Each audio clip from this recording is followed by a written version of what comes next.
Condiciones generales de trabajo. Instituto Latinoamericano.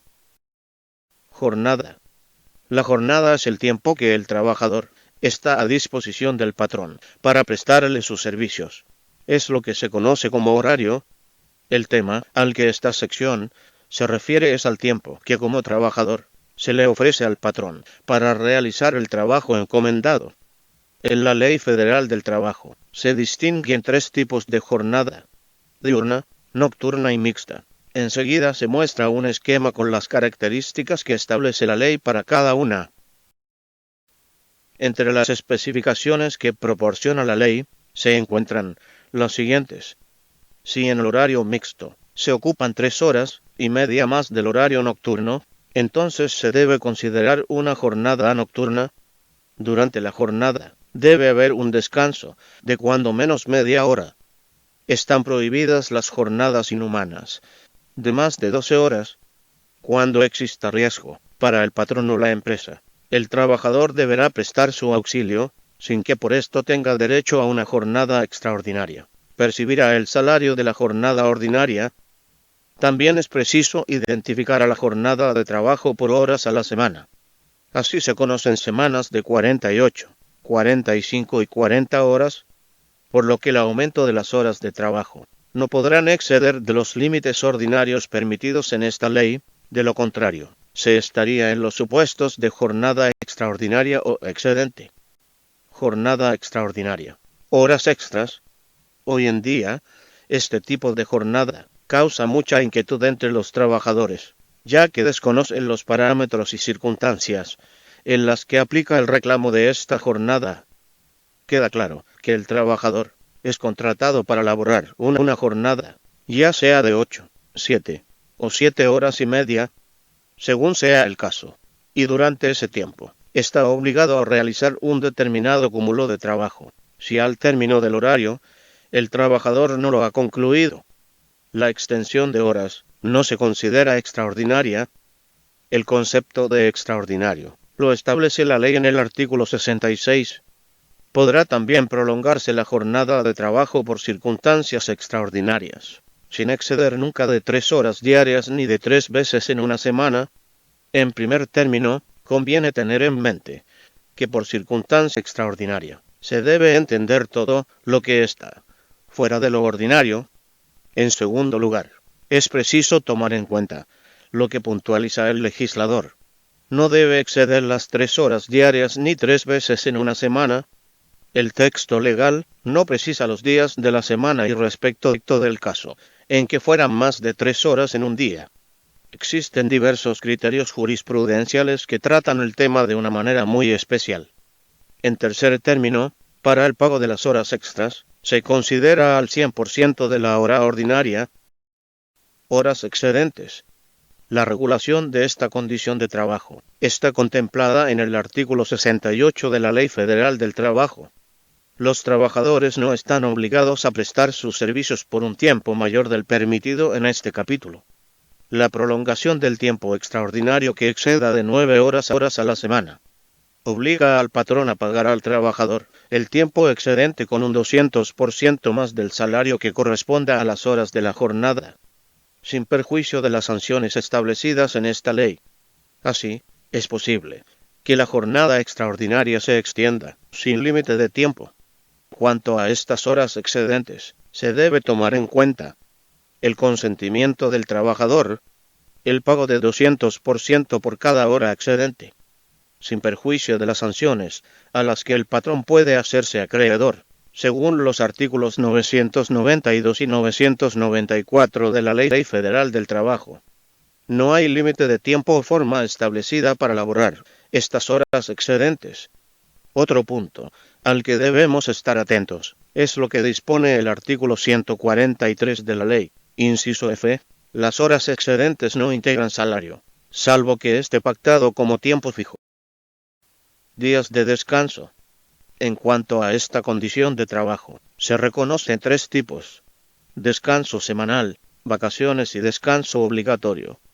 La finalidad de dichos descansos es recuperar la energía perdida por el desempeño del trabajo, la convivencia familiar y, por último, el festejo. conmemoración de un día histórico o acontecimientos de significado nacional, o para la clase trabajadora, descanso semanal.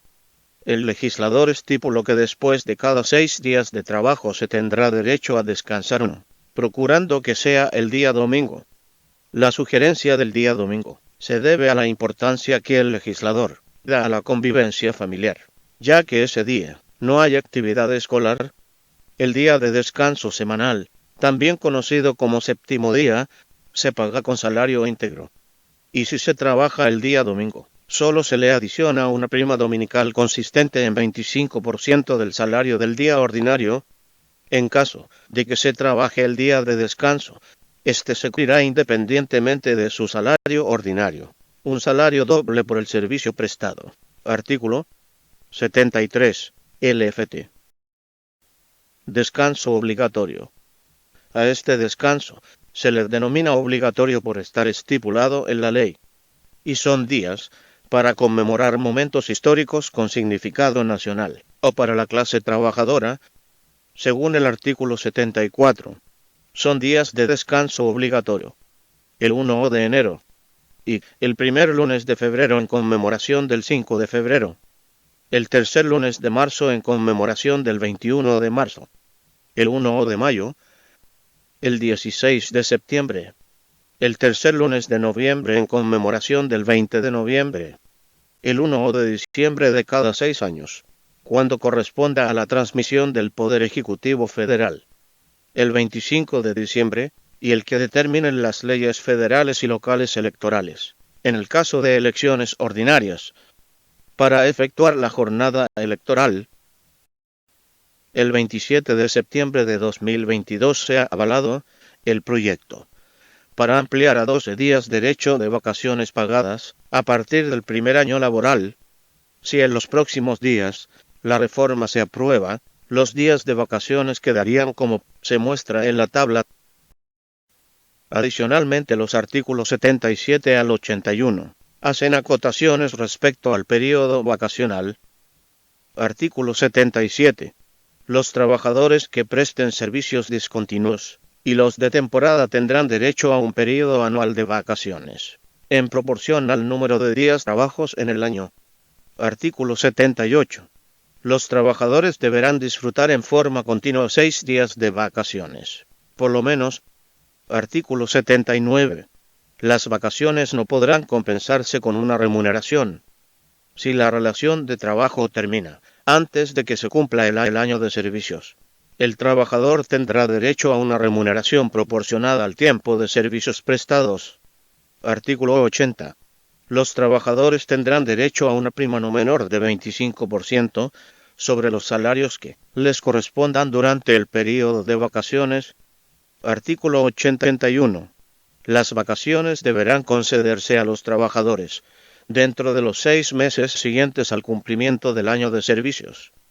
Los patrones entregarán anualmente a sus trabajadores una constancia que contenga su antigüedad y de acuerdo con ella el período de vacaciones que les corresponda y la fecha en que deberán disfrutarlo. Salario, según el capítulo 5 de la Ley Federal del Trabajo. Artículo 82. Salario es la retribución que debe pagar el patrón al trabajador por su trabajo. Artículo 83.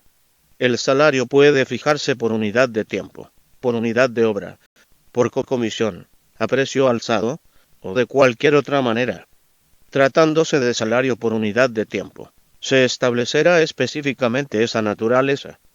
El trabajador y el patrón podrán convenir el monto, siempre que se trate de un salario remunerador, así como el pago por cada hora de prestación de servicio, siempre y cuando no se exceda la jornada máxima legal y se respeten los derechos laborales y de seguridad social que correspondan a la plaza de que se trate.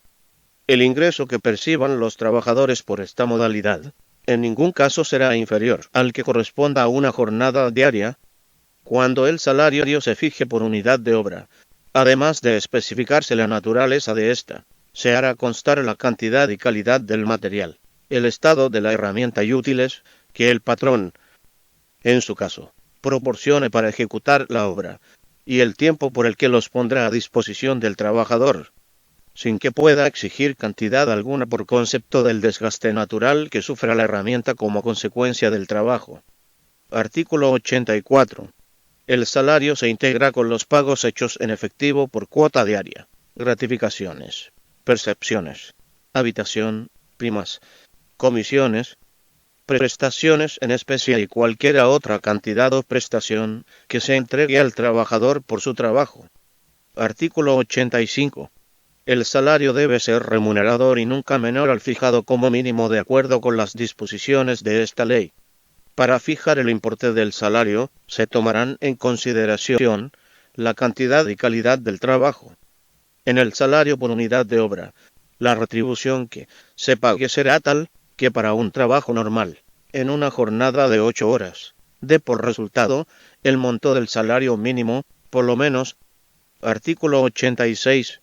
A trabajo igual, desempeñado en puesto, jornada y condiciones de eficiencia también iguales, debe corresponder salario igual. Artículo 87. Los trabajadores tendrán derecho a un aguinaldo anual, que deberá pagarse antes del día 20 de diciembre, equivalente a 15 días de salario, por lo menos, los que no hayan cumplido el año de servicios, independientemente de que se encuentren laborando o no en la fecha de liquidación del aguinaldo. Tendrán derecho a que se les pague la parte proporcional del mismo, conforme al tiempo que hubieran trabajado, cualquiera que fuere este. Artículo 88.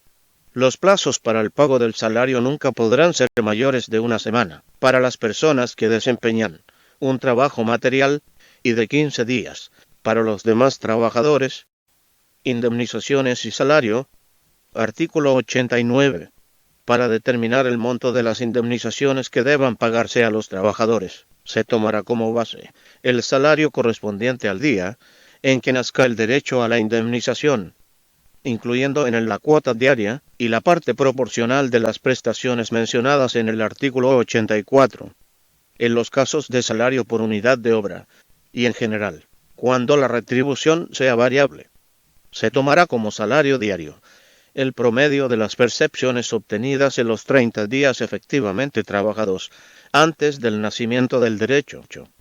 Si en ese lapso hubiese habido aumento en el salario, se tomará como base el promedio de las percepciones obtenidas por el trabajador a partir de la fecha del aumento.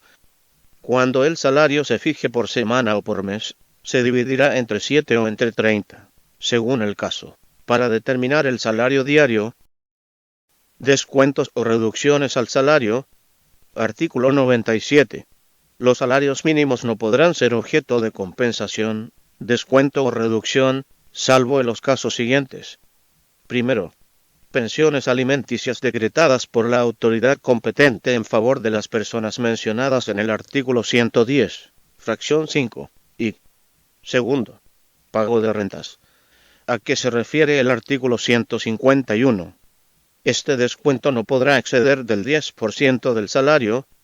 Tercero, pago de abonos para cubrir préstamos provenientes del Fondo Nacional de la Vivienda para los trabajadores destinados a la adquisición, construcción, reparación, ampliación o mejoras de casas habitación, o al pago de pasivos adquiridos por estos conceptos.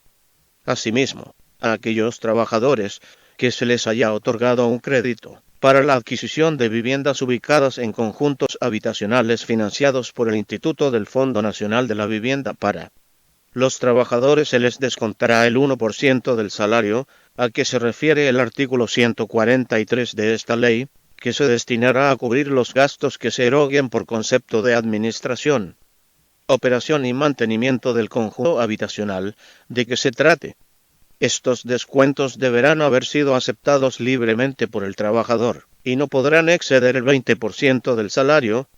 Cuarto, pago de abonos para cubrir créditos otorgados o garantizados por el Instituto, a que se refiere el artículo 103 bis de esta ley, destinados a la adquisición de bienes de consumo duradero o al pago de servicios.